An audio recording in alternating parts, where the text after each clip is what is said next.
Hey everyone, this is an important announcement for Saturday, December 18th regarding religious ed this weekend. After a lot of prayer and wrestling with the question of whether or not we should be in person, I have decided that it's safest to not be in person tomorrow, December 19th for 9 a.m. So I'm asking all of our parents with students in that Sunday morning class to consider homeschooling their children. The difference between remote learning and homeschooling is that with remote learning, we are providing Zoom or a Google Meet to meet with the children. And in this case, we are not able to do that. So parents are being asked to work with their children at home.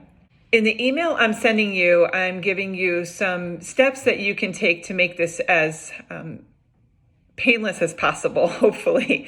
I'm giving you some steps to make it the least time-consuming of a process for you. So I ask that you really take a look at that email and the links and go through those, and also to set aside Sunday morning at 9 to do this, if possible, because that would be when you were going to send them to class anyway. The difference would be, parents, that it really will take an effort on your part to clear off some space in the kitchen or some other room, even on the couch, and just grab a Bible or some device that you can access the online links, and then of course your children's gospel weeklies. So the first thing I recommend is to go to a website called the USCCB, and it will give you the readings for the Mass.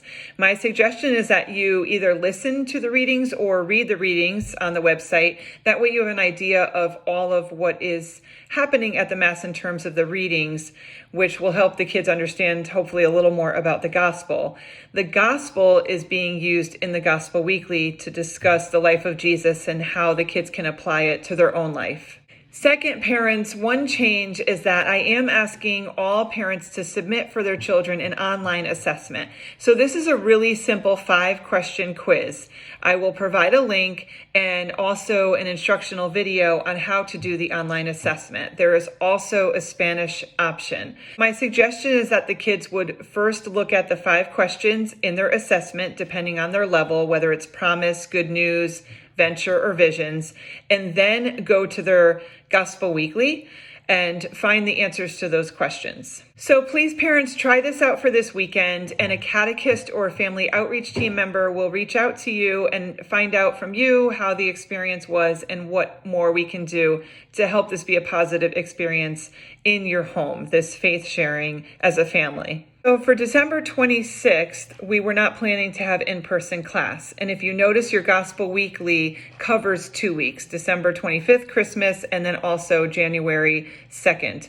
So we asked parents in our calendar, you can see at the bottom, to work on that Gospel Weekly with your children. So you'll work on December 19th tomorrow, that other Gospel Weekly of December 25th and January 2nd.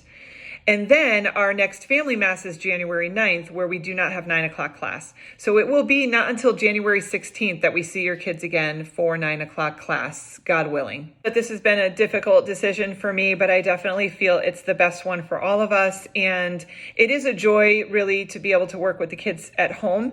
For those of you who have older kids, and it might be a little bit more wrestling, the 6th grade, 7th grade, 8th grade, I say try your best. If they have a friend who's also in religious ed or a family member, we have a couple cousins, then I would suggest that maybe they get together to do it or Zoom together, something that will help them to engage more.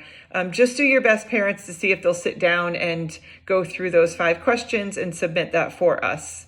Thank you for your time, parents. And again, someone will reach out to you with any questions or further resources that we can share. Just let them know what we can do for you. Have a very blessed Christmas holiday, and hopefully I will see you at Mass.